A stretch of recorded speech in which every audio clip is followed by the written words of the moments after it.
Good afternoon, Your Excellencies. Your Excellency President Pavel, a very warm welcome to Rwanda. Your Excellencies, we have here members of the press, and before we proceed to take questions from them, I would like to ask if you have any brief statements you'd like to make. Your Excellency President Kagame, may I invite you to make your remarks. Excellency Petr Pavel, President of the Czech Republic, members of the delegation and the media, distinguished ladies and gentlemen. President Pavel, I welcome you with pleasure and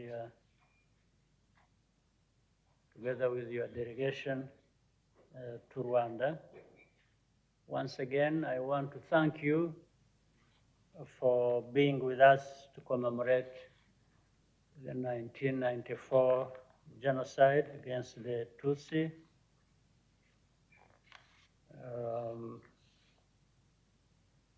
The Czech Republic played a prominent role in calling for action to stop the genocide. We will always be grateful to Ambassador Karel Kovenda and to the Czech Republic. This spirit of solidarity and of speaking up against injustice creates lasting bonds of friendship and respect. The President and I had very productive discussion. We value our close collaboration in the defense and security and many other areas. Together, I want to strengthen our cooperation in health,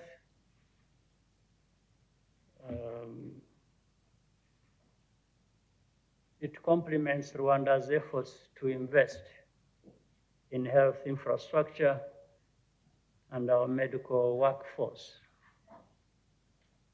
We welcome Czech entrepreneurs to come to Rwanda and start businesses. Our strategy has been to establish an enabling policy and regulatory environment. Last year, Rwanda opened an embassy in Prague.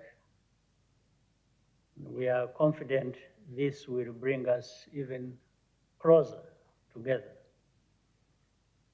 Mr. President, I thank you once again for honoring us with your visit, and thank you all for your kind attention. May I, President, invite you to take the floor if you wish to. Thank you, Mr. President, dear members of your delegation. I'm really honored that we were invited with my delegation to take part in the commemoration of 30th anniversary of genocide in Rwanda, which we have to remind ourselves for not to repeat such a horrible event, to allow it to happen again. We also take this opportunity to extend our partnership with Rwanda, which already has very sound foundations in the areas of security and defense, in the area of medical support, in the area of wildlife protection, infrastructure, and then also other areas. I have found in President Kagame a partner with goodwill, and as we say, wherever there is a goodwill, there will be soon also concrete results, and we are ready to build on this goodwill and to open other chapters for expert discussion so that we can identify new areas for cooperation. I take the partnership and cooperation with Rwanda as mutually beneficial because both sides have a lot to offer. I would like to express my great respect to the progress that your country, under your leadership, has done over the last 30 years, building not only on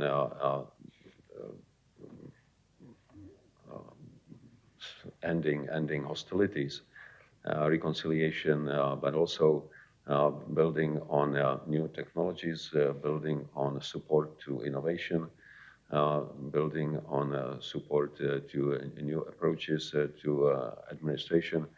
I think in a number of areas, your country could serve as an inspiration even to countries in Europe, to us certainly. So we will take this opportunity. We will develop other areas for cooperation. We will also open it in Czech Republic to encourage our people from business and education science to look closer at the opportunities in Rwanda. And I'm confident that we will be able in a short time to significantly extend our partnership. We also discussed broader issues of security, not only in Africa, but also globally. And I'm glad that we came to a common understanding in a number of areas, because as small countries, we have same interest in preserving stability, extending good partnership and cooperation, because this is the only way how we can achieve lasting prosperity for our countries. So in that respect, once again, thank you, Mr. President, for the invitation, for a very open discussion, and I'm quite sure that next time, once we will meet, we will do a great review of achievements that we came to. Thank you. Thank you very much, President. Thank you, Your Excellencies. We will now take quick questions from members of the press. We will start with our guests, starting with Jakub. Jakub Santo from Czech Television. Your Excellency, this is a question to both of you. I would like to ask you, with respect in the last 30 years of the global situation, do you think the UN and the wider world has learned a lesson from the terrible events that were about to start 30 years ago here in Rwanda? Thank you. Well, let me start. The short answer is no.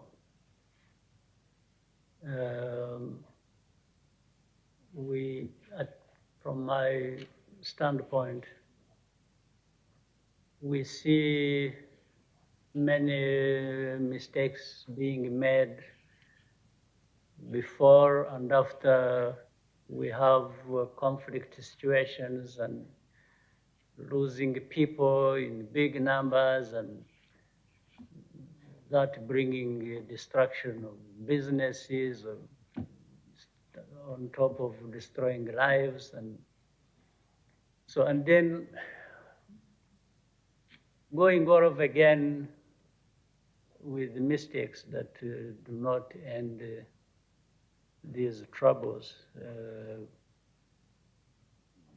So if mistakes were learned, there are situations where you look back and say, no, but this problem could have been prevented or could have been stopped immediately it started.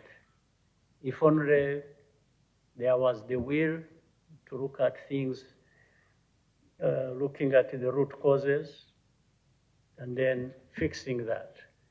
So there is always an interplay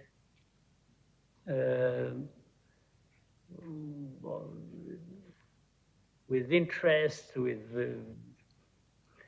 different distorted views that only add fuel to the fire rather than actually reining in what you have to bring to an end and just doing that. So this is my observation over the last 30 years and given our own experience.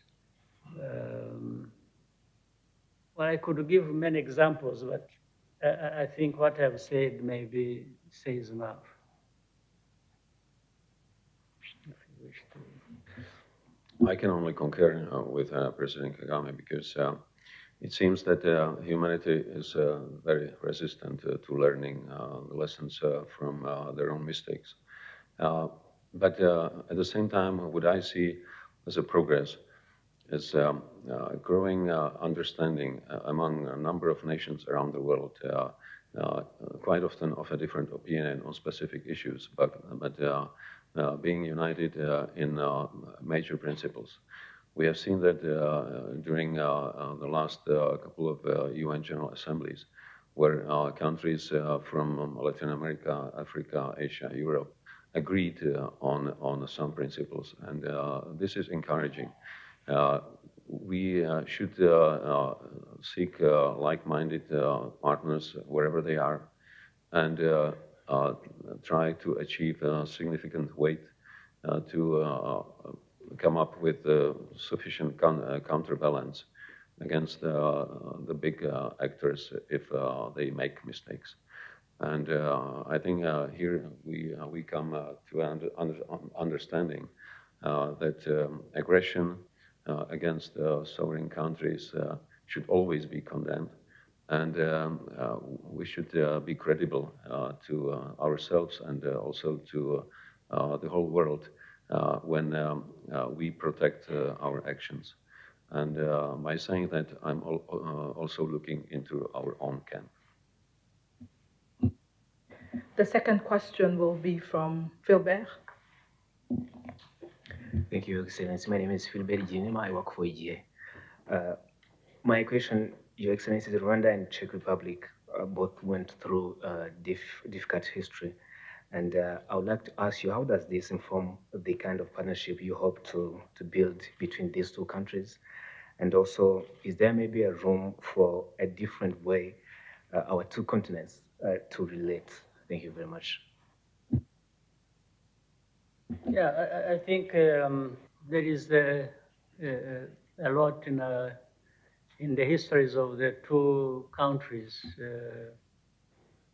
that bring us to being similar in many ways than different. And we've learned through that history, our experiences, and we try to understand what is right and what is wrong, and be guided by what is right. And together, based on these positions and principles, as the President emphasized, we can create those examples that speak to the truth and maybe help people see what they are not seeing because they are distracted for many other reasons of interest and so on and so forth.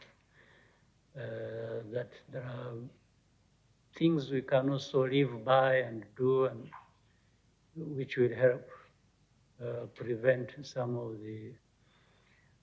But we just don't live for these principles and expressing ourselves and doing that. There are practical things we can do through cooperation.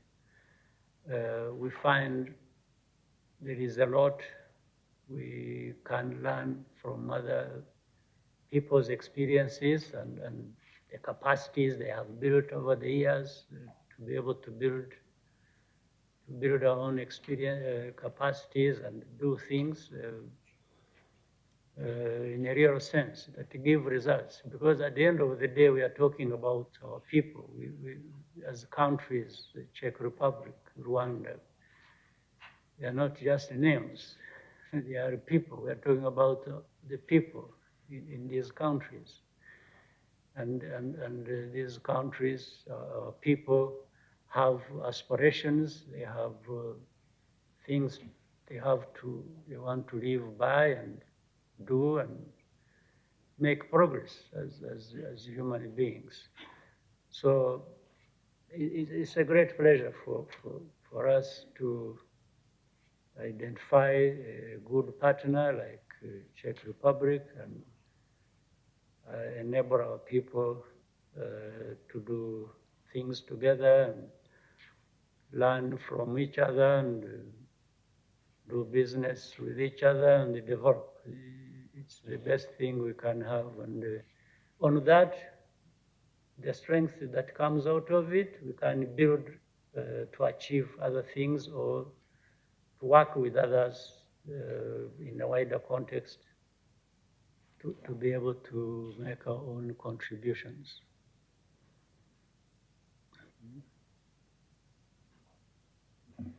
We will now take the last question from Czech. Hello, Eliška Fajmanová, CNN Prima News.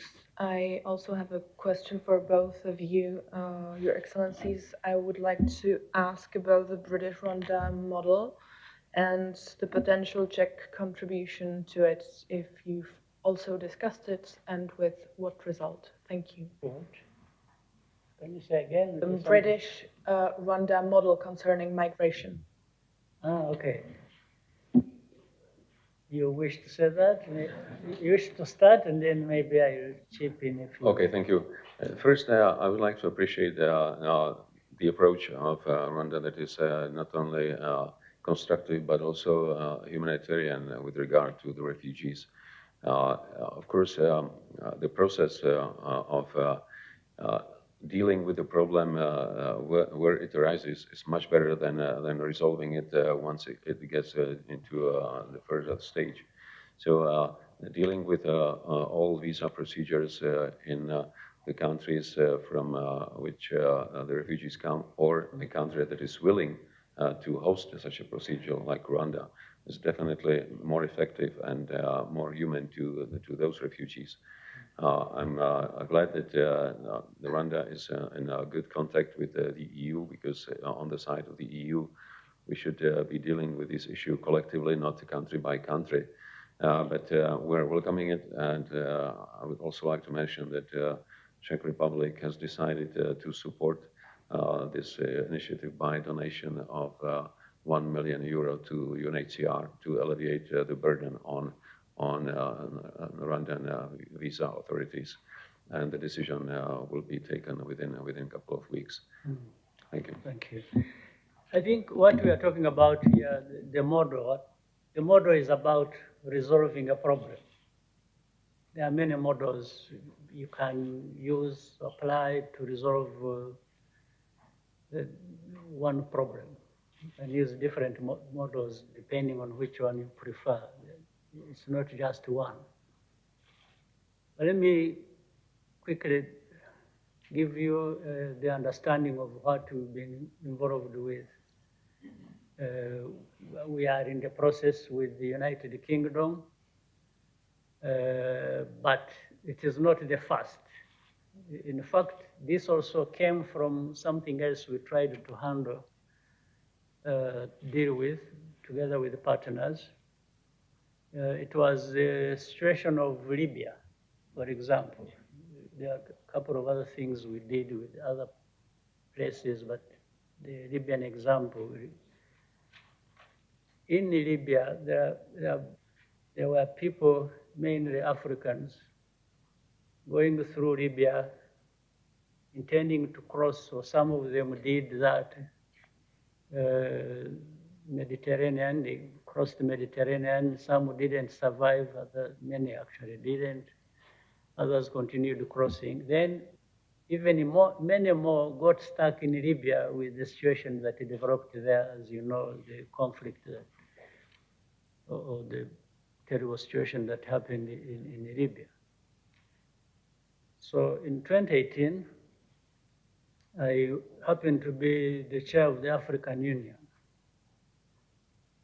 And I brought to the table for discussion how we could be helping on our continent. The aim is not to have people running away from the continent, going somewhere else in a disorganized way or in an illegal way, or causing death and mayhem. So if the one way of preventing that is to find the kind of investments we could make to actually retain these people, give them employment, give them opportunities, schools for young people, and so on and so forth. So we can't just keep being worried about people leaving the continent without understanding the cause and trying to fix the cause of that to happen. So that is what we put on the table. And in the process, working with international partners, we said we wanted to not only talk about a formula or a model, as you said, without participating in it ourselves. So we said we could bring these migrants who are stuck in Libya or others arriving and so on and so forth. Let's do one thing.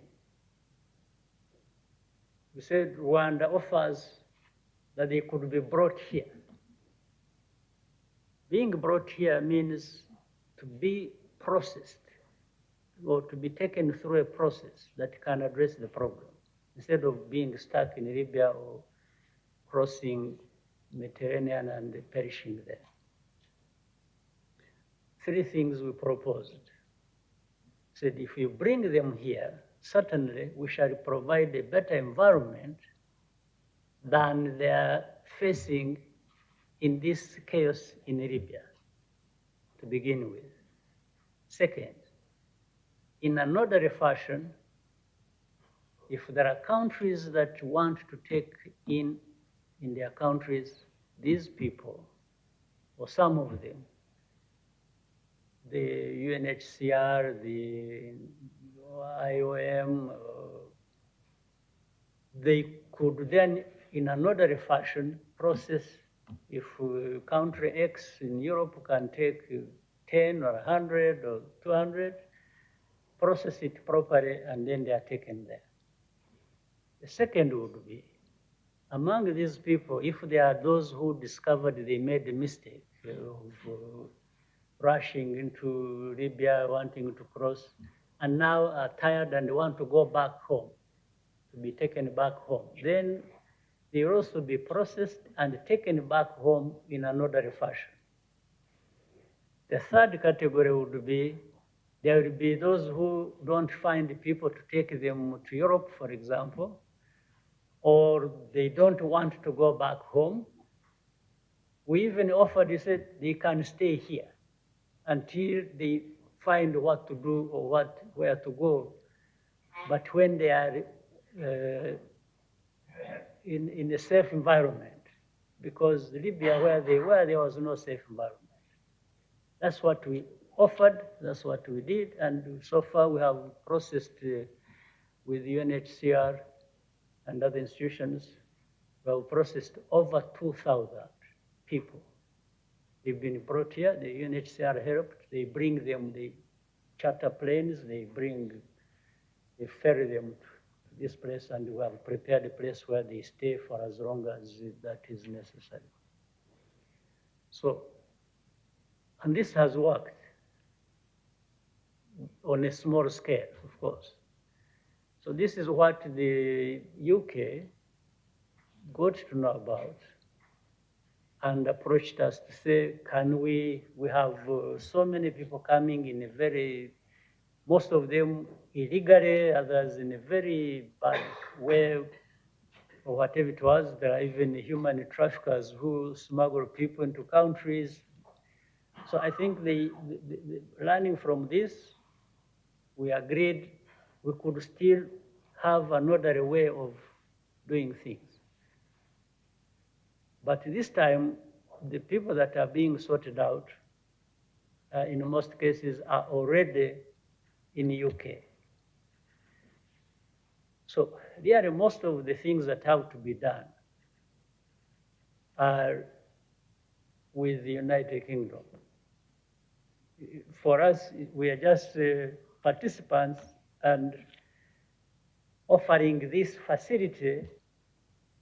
In fact, some of them are even confused when they have heard that there is we called it migration partnership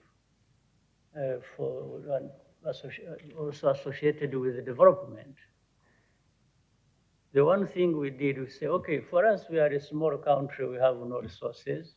We are happy to play a part, but we don't have money to feed these people, to do this, to invest in. So the money that is being talked about in this is money to help Rwanda settle these people.